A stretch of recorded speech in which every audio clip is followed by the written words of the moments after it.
Twitter, I think.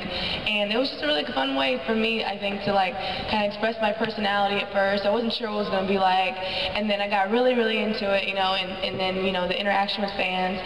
I really think just as a professional athlete, in general, we just have such this like huge platform, you know, of just to implement any kind of change, whether it's socially or whether, you know, just making fans smile or interacting with them.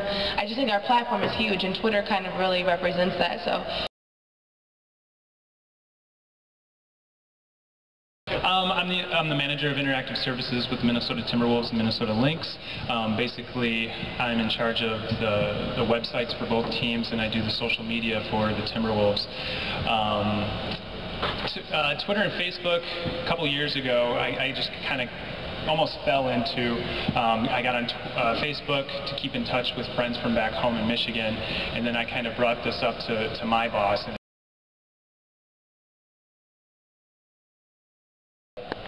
My title is Senior Producer, News and Sports at WCCO TV. I spent 13 years as the sports director and moved into the news department about 2 years ago, and sort of sometimes straddled the fence between the two. And in the last year and a half, I expanded my use first of Facebook because I had to do a big special project explaining Facebook to our viewers and putting Amelia Santinello on Facebook as a vehicle for that.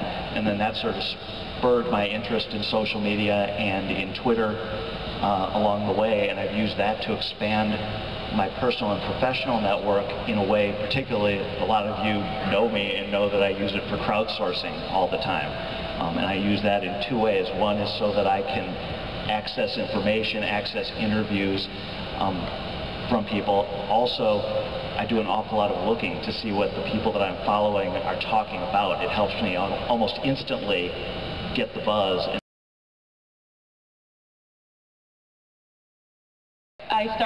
Raise your hands if you know what the Tucker Center is. Oh, yay. Okay. The Tucker Center is the first and only of its kind, and we are a center solely devoted to research on girls and women in sport and physical activity. So a little bit different viewpoint from some of our my panelists here, but basically one of the things that we've done with social media is just use it as a platform. Like Candace was saying, it's been a great platform for us to disseminate our research and our events, and it began for us in the fall of 2008 when we created a standalone blog.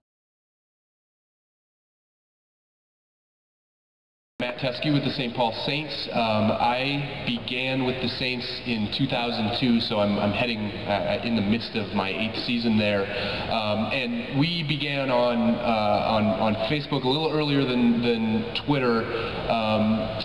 Roughly in the winter of 2008 is when we began really actively communicating on social medias.